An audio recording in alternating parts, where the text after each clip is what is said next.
Toronto's internationally acclaimed Crimestoppers program is getting some new leadership, and it's from a retired cop who helped launch the program 27 years ago. With more on that, I'm joined now by the new chair of Crimestoppers, retired staff superintendent Gary Grant. First of all, I want to say congratulations to you. Thanks, Jackie. Okay, so what does this position entail for you? Well, as you know, Crimestoppers is a partnership between the police, the media, and the community. And when the chief back in 1984 asked me to implement the Crimestoppers program, we didn't have any partners. So as a young sergeant, I went out and looked after doing all of that. And I will say that one of the first people that jumped on board immediately was the Toronto Sun, and we've had a fruitful relationship ever since. So the board of directors is run by a group of concerned citizens and interested citizens in keeping criminals out the street and keeping our streets safe. And it's a regular board of directors, and we're responsible basically for trying to get our message out there, trying to have the Crimestoppers logo at different events, Crimestoppers volunteers attending different events. We're also responsible for raising funds to help pay the rewards and other expenses for Crimestoppers. And we do that mostly at our annual dinner every year, which I've been fortunate enough to see you at. Yes, that's how we met, actually. That's right. Mm-hmm. And you know, it's basically just a civilian board that oversees matters of the Crimestoppers board, because Crimestoppers is actually a corporation, Toronto Crimestoppers Incorporated. The policing aspect of it is a separate arm. So we work in connection with the coordinator in the policing, but we don't oversee the police officers. They're our partners, and we do whatever we can to help the program work. It really is a partnership. How important is it? Because of course Crimestoppers is about public input with tips and information and all of that. And how important is that? It's tremendously important. First of all, the name out there, it's become synonymous now with solving crimes. So a lot of people know about Crimestoppers. And who knows right now how many crimes that's deterred because they're afraid someone will call Crimestoppers on them.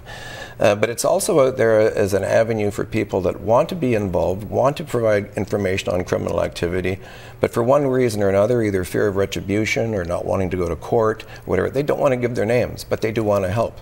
So the anonymity aspect of Crimestoppers, which is guaranteed, when you call into Crimestoppers, you never have to give your name, you never have to go to court.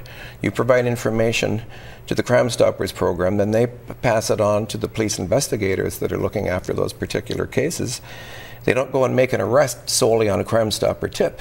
They use it to build an investigation, and it's tremendously important. There's been murders solved, huge drug busts, sexual assaults, pedophiles arrested and whatnot.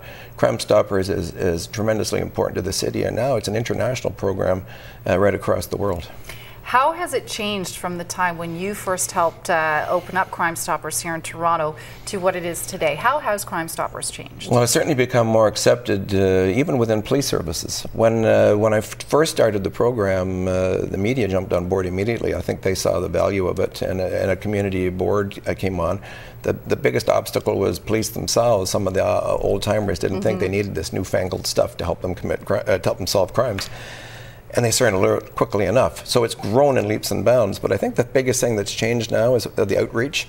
We now have a Crimestopper Seniors program where we go out and speak to seniors groups about Crimestoppers and how they can protect themselves. We have a very vibrant school program where we're in the schools and we have student Crimestopper programs. And now I'm very excited about the future because we're really trying to get into the area of the social media. And we're working on a couple of new apps that I don't know much about. But we'll bring in our social expert, Gina. Yeah. She'll explain to both of us. Where people can tweet or twit or whatever they call it, their tips in or send them in, or even send a picture to an office. And we're just working out some bumps there because we still have to maintain anonymity. Working out with a couple of companies working on the apps, and I think that'll make a big difference in this age of instant information. Absolutely. So best way to get in touch with Crimestoppers right now? 416. Get the tweet and the Twitter and all that. 416-222-TIPS. 222-TIPS. And does that number stay the same regardless of the community you're in, or does it vary from one jurisdiction to another? Well, there's an 800 number, and I'm embarrassed right now to say that I can't remember it. It's probably 1-800-222-TIPS, but it's probably up on your screen right now. We put up the website, actually. Good. Yeah, so 222tips.com is the website, and we're going to look forward, and we'll actually have our social media expert. We'll put you and Gina in touch with each other, and then we'll figure out what all this is once you figure out the Twitter and all of that as far as how you're going to use that with Crimestoppers. We'd love to have Gina get on that and talk about that as well. That would be great. I've been called a twit many times, so there's no reason I shouldn't get into it. Not by me, you No, haven't. not by you. Wouldn't happen. You're a class act, my friend. Thank you very much for coming on today. My pleasure.